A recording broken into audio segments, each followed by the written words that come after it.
It was almost midnight when I heard the front door unlock. I was sitting at my desk, staring at my computer screen, trying to finish a project that was due the next morning. My eyes were tired, and I'd been working for hours without a break. I thought it was my roommate coming back early from his trip to visit his parents. He wasn't supposed to be back until Monday, but maybe his plans had changed. I heard footsteps in the hallway, soft and quiet. Then my bedroom door opened slowly.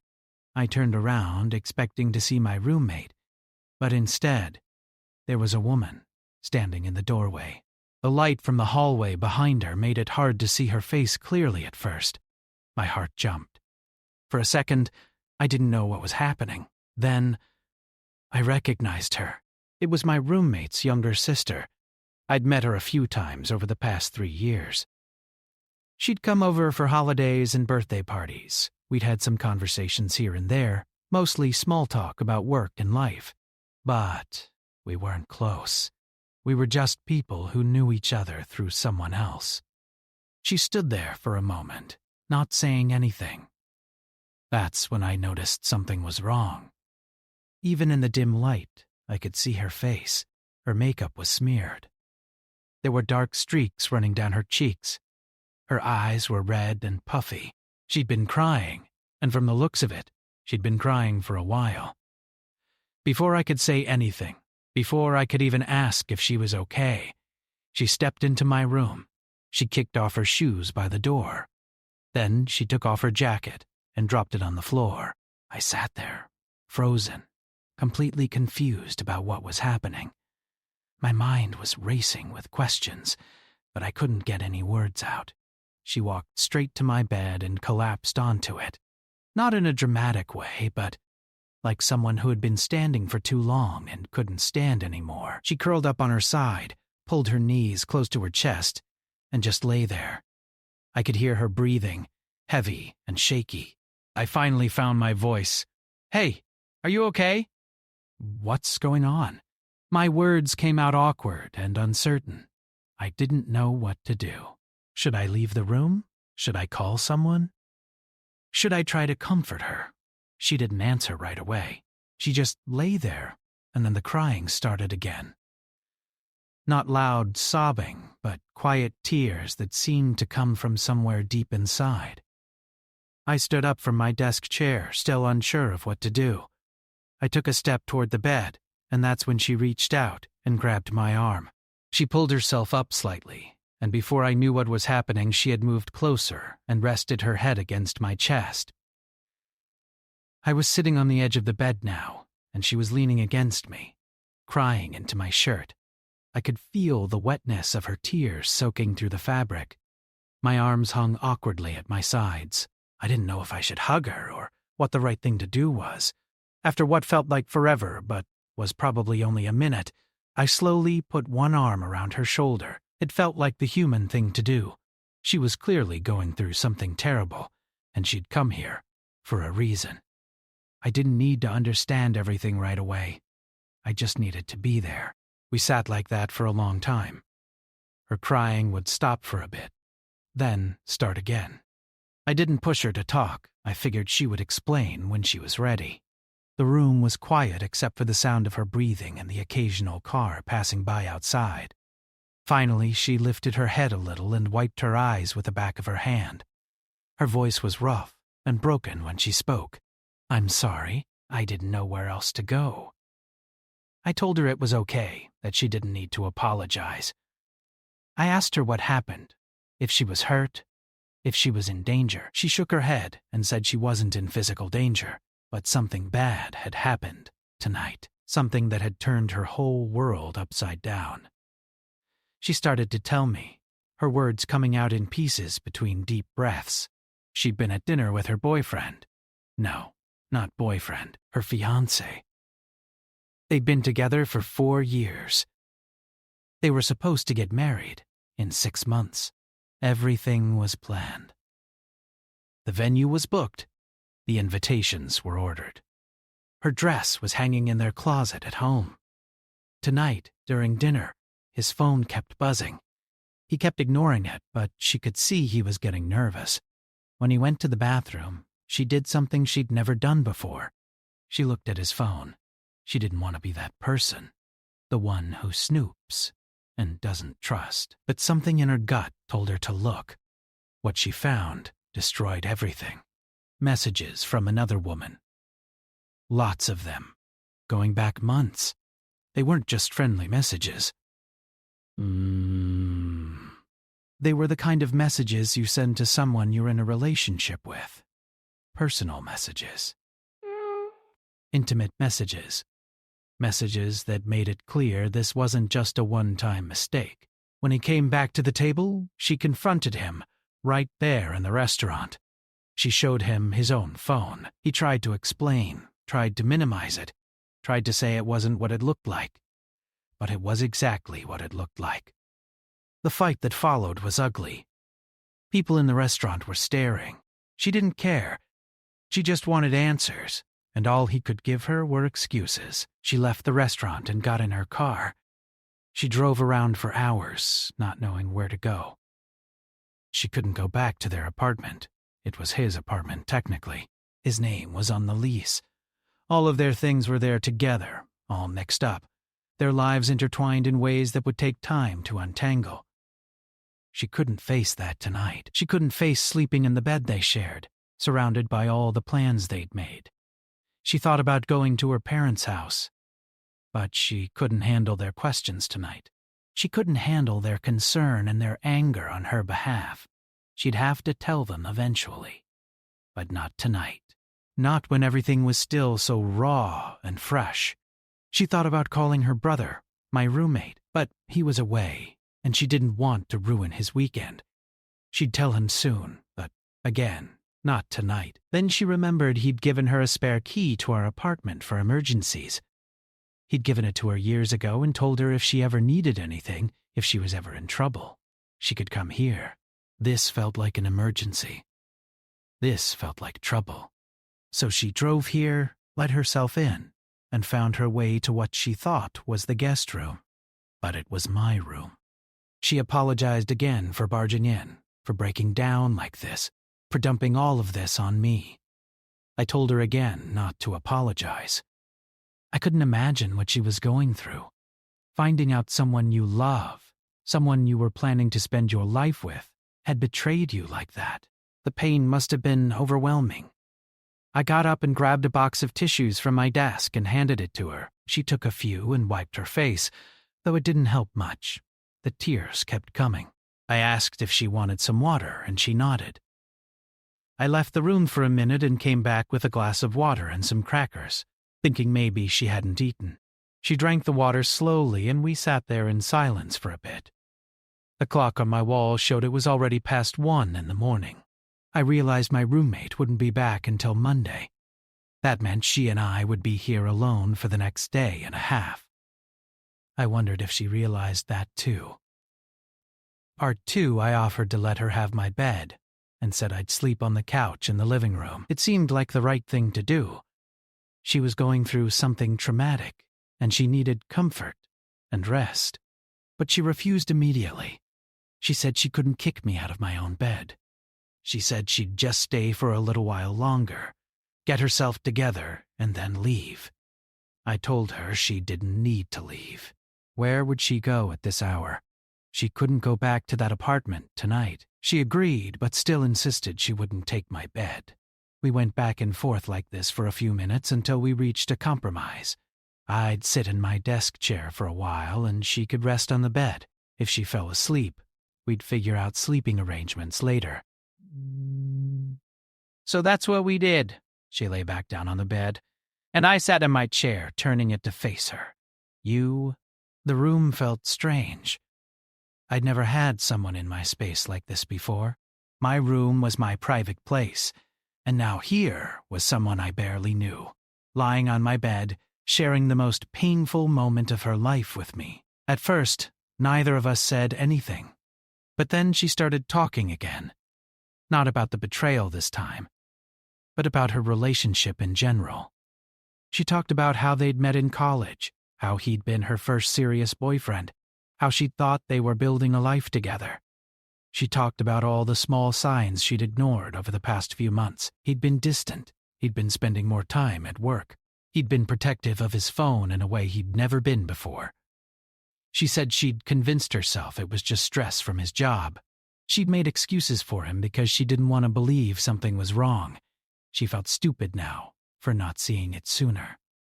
I told her she wasn't stupid. Trust is what makes relationships work, and she'd chosen to trust him. That wasn't a weakness. That was her being a good person.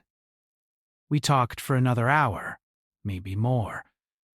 I found myself sharing things I hadn't planned to share. I told her about my own past relationship that had ended badly. It was about 2 years ago. I'd been with someone for almost 3 years. We'd talked about moving in together, about the future. Then one day she told me she'd accepted a job in another country. She was leaving in 2 weeks. She'd applied months earlier and never told me. She said she needed to follow her dreams, and I wasn't part of those dreams. It hurt in a different way than what she was going through, but it hurt deeply. It made me question everything about that relationship. Had she ever really seen a future with me? Or had I just been someone to pass the time with until something better came along? I'd never talked to anyone about how much that had affected me. Not even my roommate knew the full story. But somehow, sitting here in the middle of the night with her, it felt okay to share it. She listened quietly, and when I finished, she said something that surprised me. She said maybe we both needed this conversation. Maybe we both needed to know we weren't alone in feeling this kind of pain. There was something comforting in that idea. We were two people who'd been hurt, sitting together in the darkness, sharing our stories. The conversation shifted after that. We stopped talking about pain and started talking about other things. She asked me about my work, and I explained what I did as a graphic designer. I showed her some of my recent projects on my computer. She seemed genuinely interested, asking questions about my creative process and what inspired me.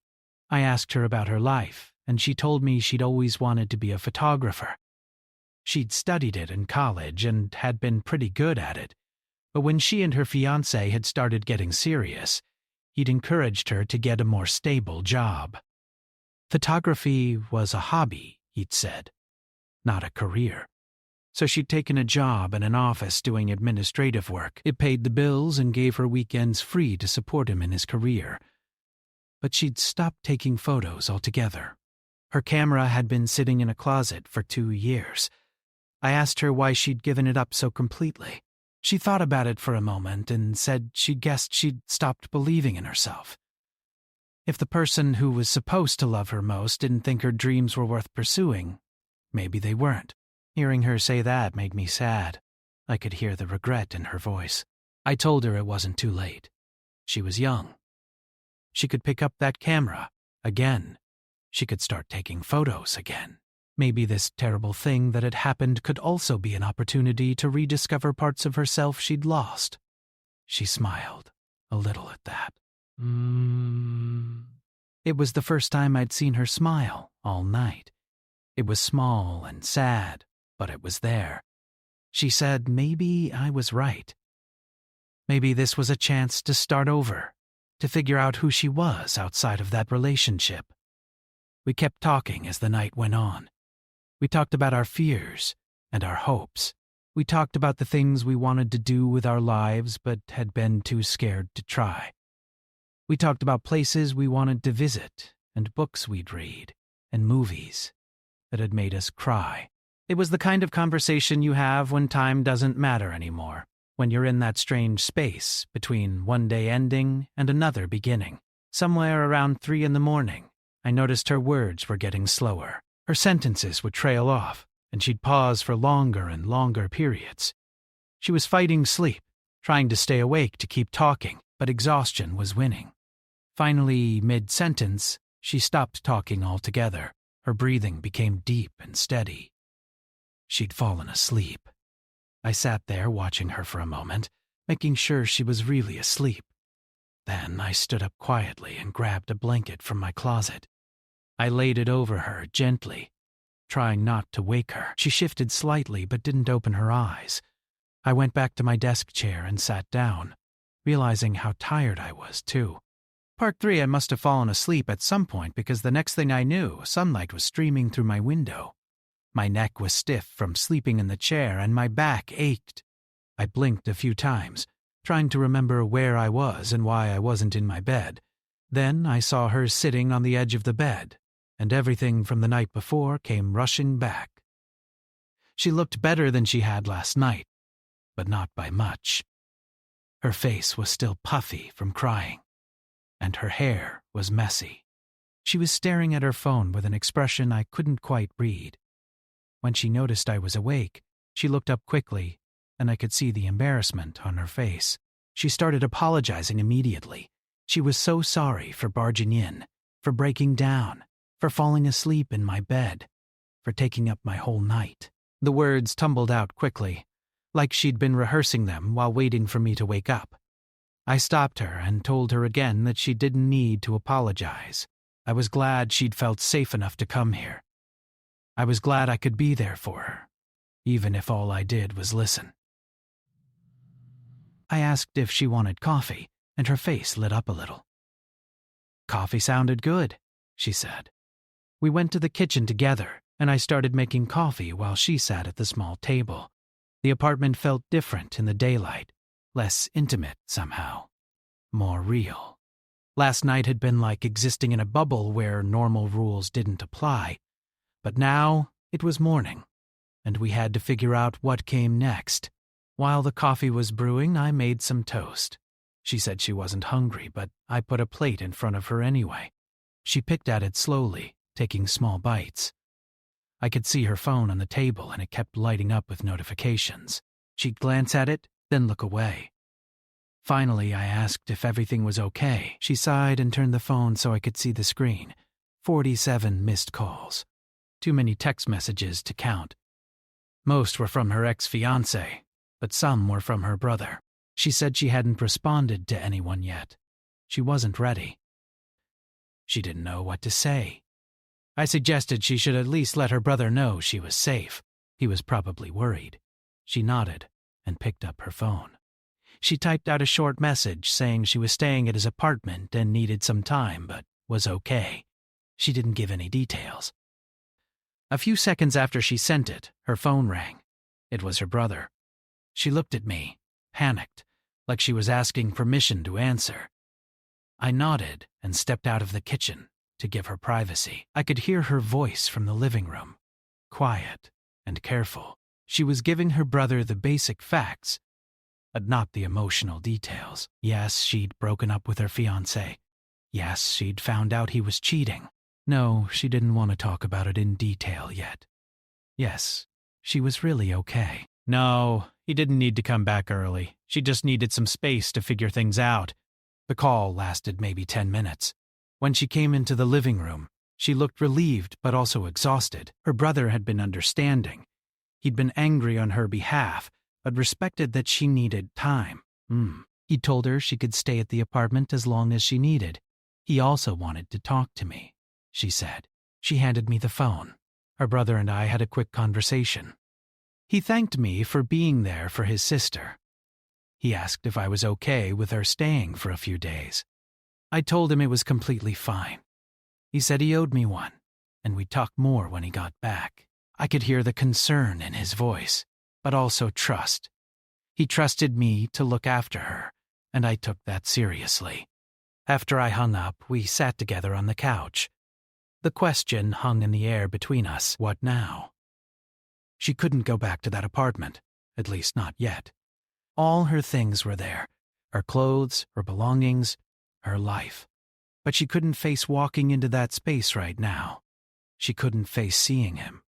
I told her she could stay here for a few days. I'd take the couch. She started to protest, but I insisted. The couch was comfortable enough. I'd slept on it plenty of times. She finally agreed, but said it would only be for a couple of days, just until she figured out her next move. We both knew it might take longer than that, but we didn't say it out loud. We spent the rest of the day in a strange kind of limbo. She borrowed some of my clothes, one of my t-shirts and a pair of sweatpants. they were too big on her, but at least they were clean and comfortable. We watched movies on the couch, not really paying attention to what was on the screen.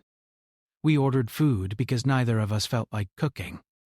We talked sometimes, and sometimes we just sat in silence. It wasn't uncomfortable. It just was. That evening, she insisted on making dinner as a way to say thank you. She found some pasta and vegetables in the kitchen and made a simple meal. It tasted better than anything I'd cooked for myself in months. We ate at the kitchen table, and for the first time, I saw her laugh. Really laugh. I'd made some dumb joke about my terrible cooking skills, and she'd found it genuinely funny. The sound of her laughter filled the apartment, and it felt good. It felt normal. After dinner, we cleaned up together. She washed while I dried. It felt domestic in a way that should have been weird, but somehow wasn't. We moved around the kitchen easily, like we'd done this 100 times before. When we finished, we went back to the couch.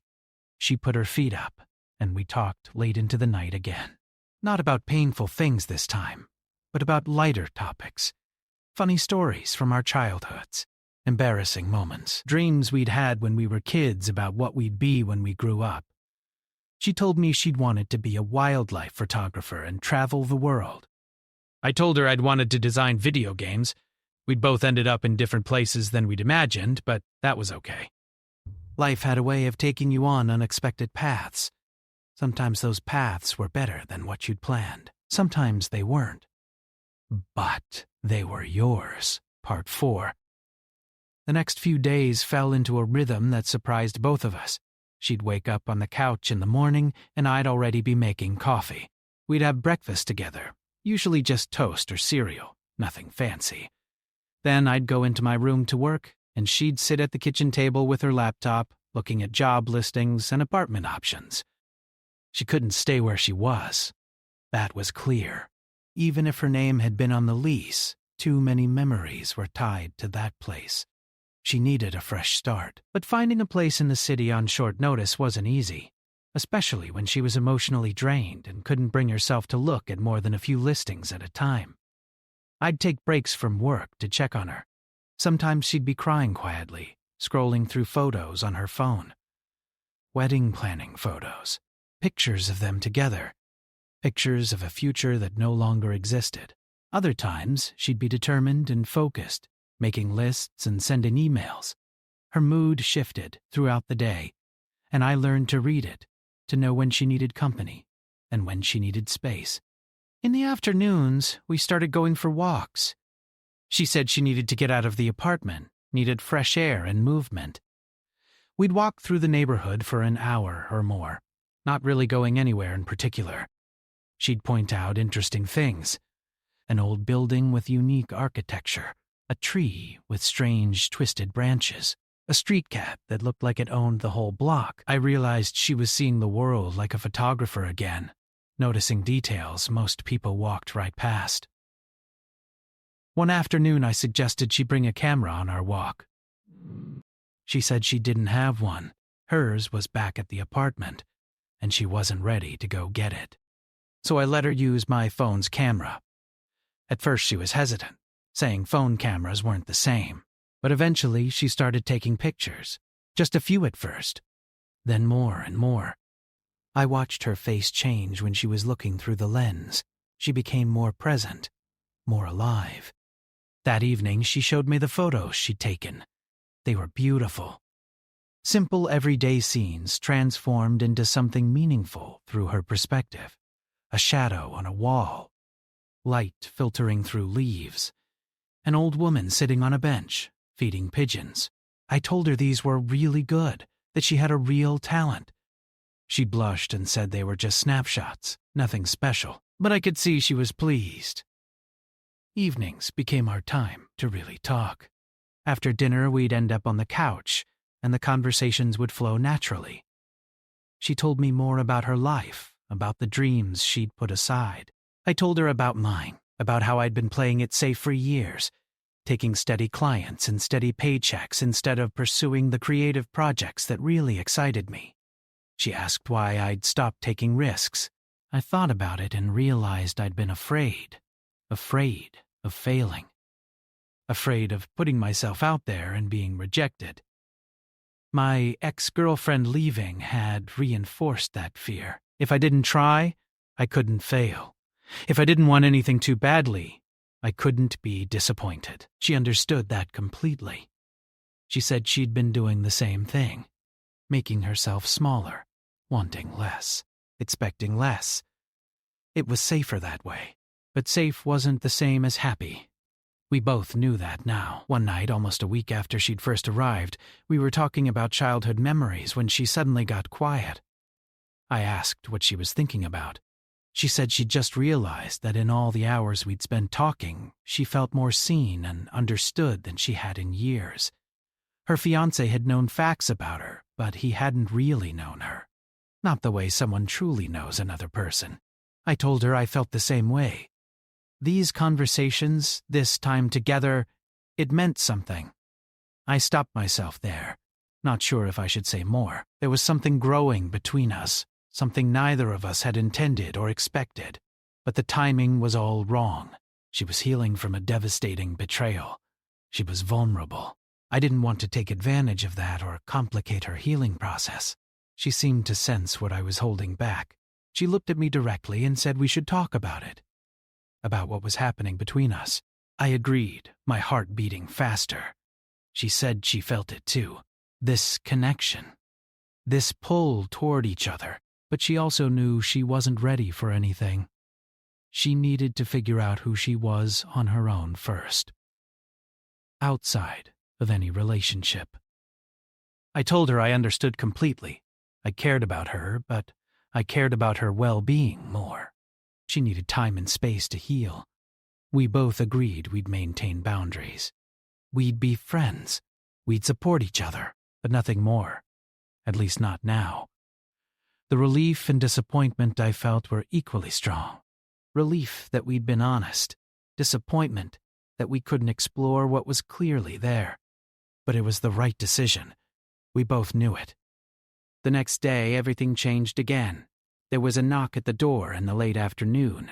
Neither of us was expecting anyone. I looked through the peephole and saw a man I didn't recognize.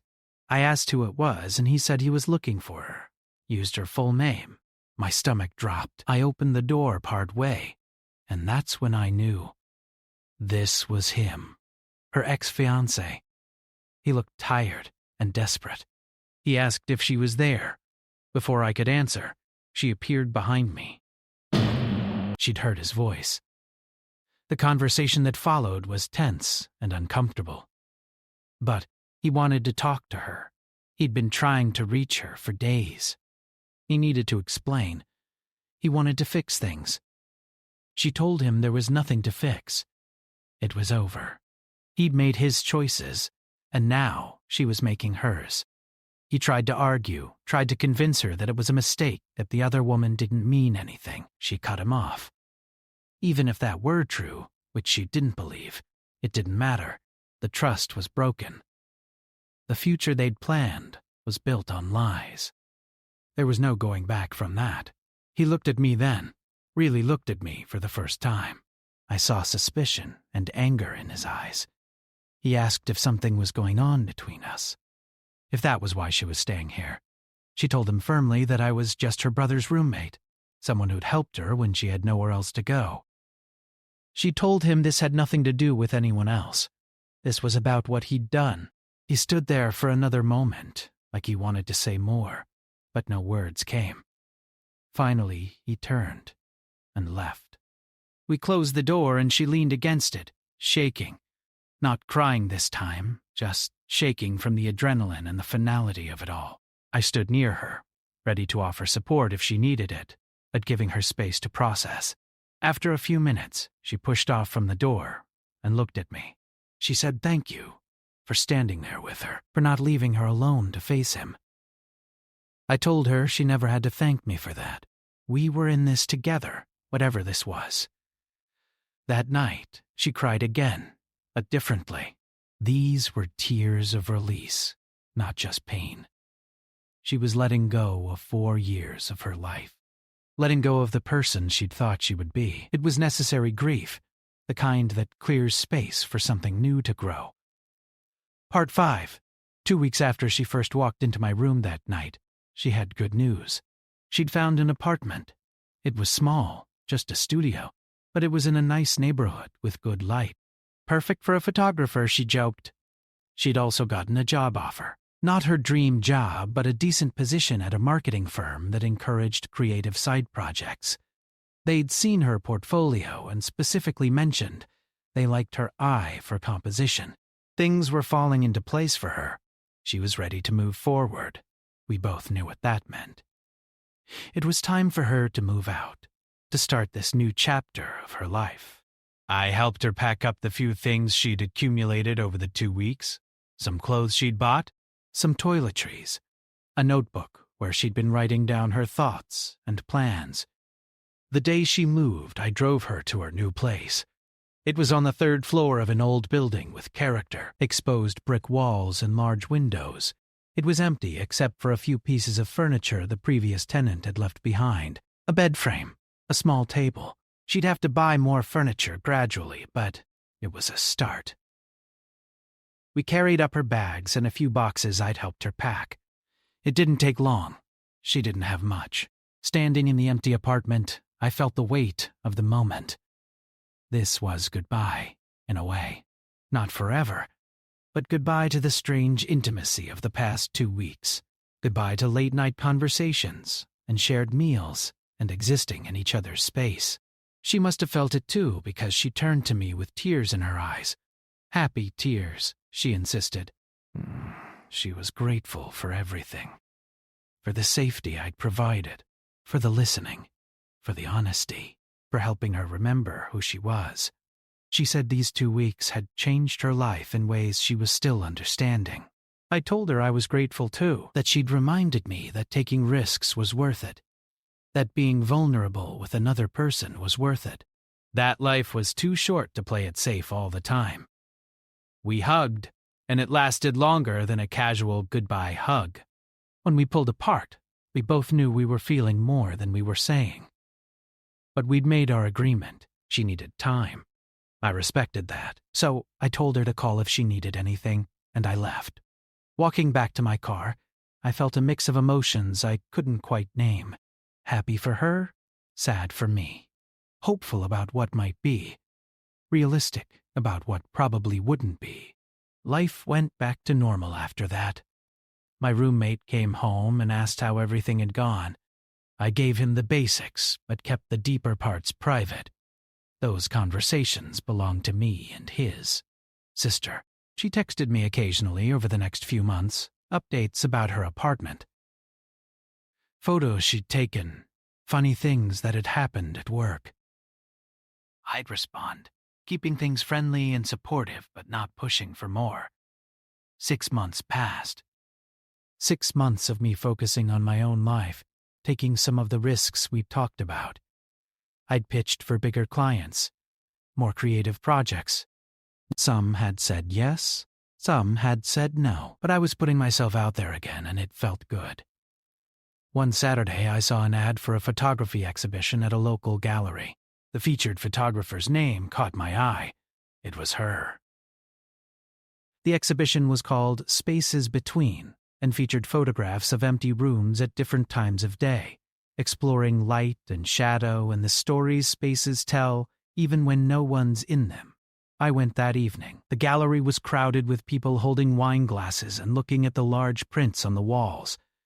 I walked slowly through the space, looking at each photograph. They were stunning.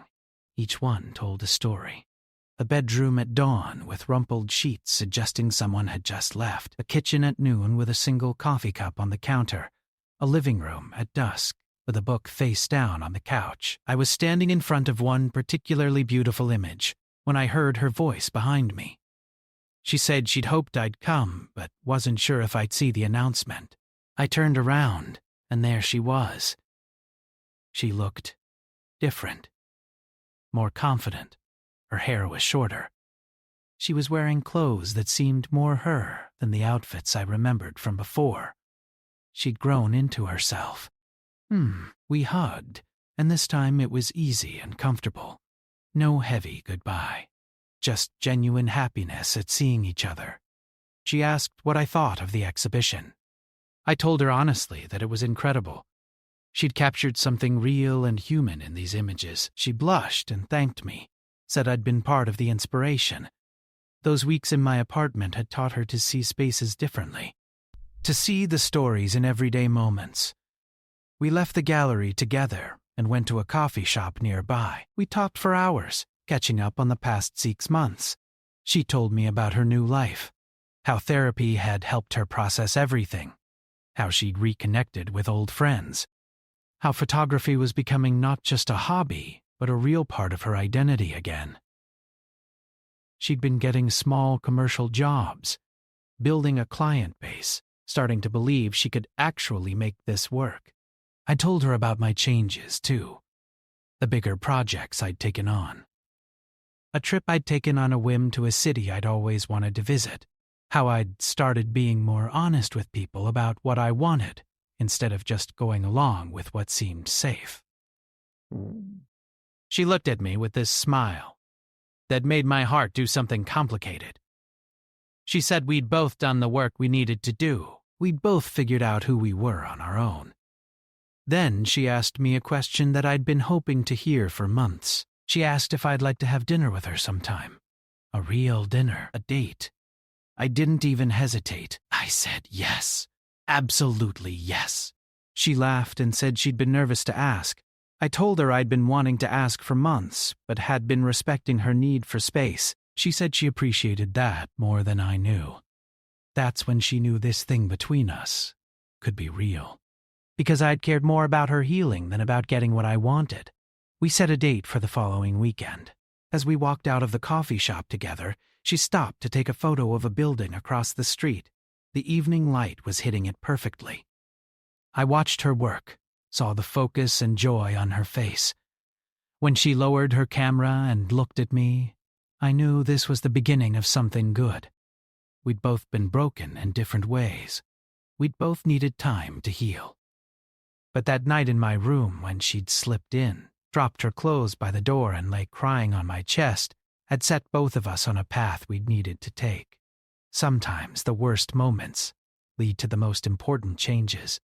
Sometimes the people who see us at our lowest are the ones who help us find our way back to who we're meant to be. And sometimes, if you're patient enough and brave enough, those people become part of your story in the best way possible.